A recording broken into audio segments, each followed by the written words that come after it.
Are you holding on to an underperforming employee in the hope that they're going to improve?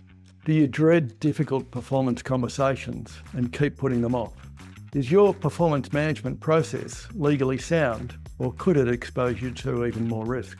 Welcome to the Critical Few Actions to Improve Your Business podcast. I'm John Downs, and in this episode I interview Georgie Chapman, an expert in workplace law and performance management. Georgie specialises in helping businesses navigate the complexities of managing underperformance while staying compliant with their legal obligations. Now, we're all busy, so I'm going to give you the critical few insights in about 4 minutes. That way you can figure out your critical few actions to go forward with. You can listen to the full episode after this. The first critical insight was address underperformance early. Many business owners wait too long to deal with underperformance, hoping the situation will resolve itself or it'll just go away. Georgie emphasises that performance issues rarely improve without proactive management. Ignoring underperformance lowers team morale, decreases productivity, and increases legal risks if termination eventually becomes necessary. So many times after an employee has left, I hear their peers ask the business owner, "What took you so long?" So what can you do about it? Well, set clear expectations from day one and communicate performance standards early. It starts with the position description and the letter of offer or contract. Schedule structured check-ins throughout the probation period and beyond to catch issues before they escalate. Don't wait till the minutes before the probation ends. Set monthly reviews in place from the day that they start. And then act decisively. If someone isn't meeting expectations, address it before it becomes a bigger issue.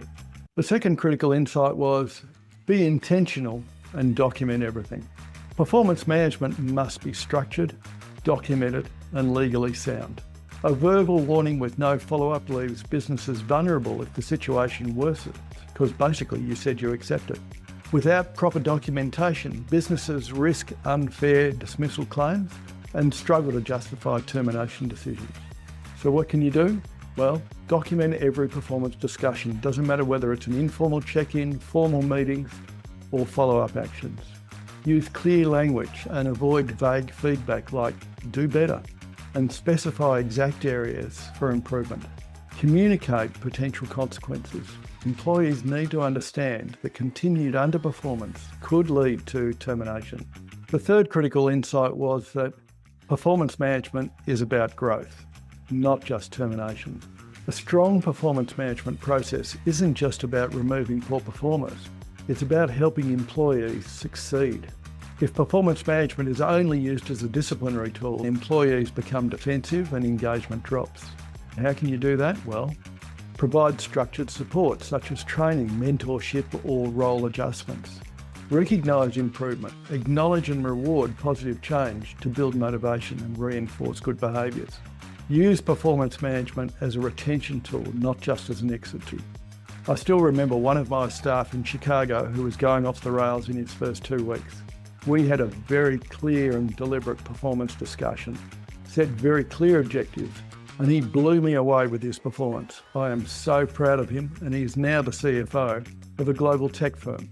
There was so much more in our chat, but as Georgie pointed out, addressing performance issues early is key to building a high-performing team and avoiding legal pitfalls. If you're interested in learning more, watch the full episode and check out the accompanying notes. In 4 minutes, I've only been able to give you the critical few insights. Now ask yourself, what are your critical few actions to build a high-performing team? Enjoy.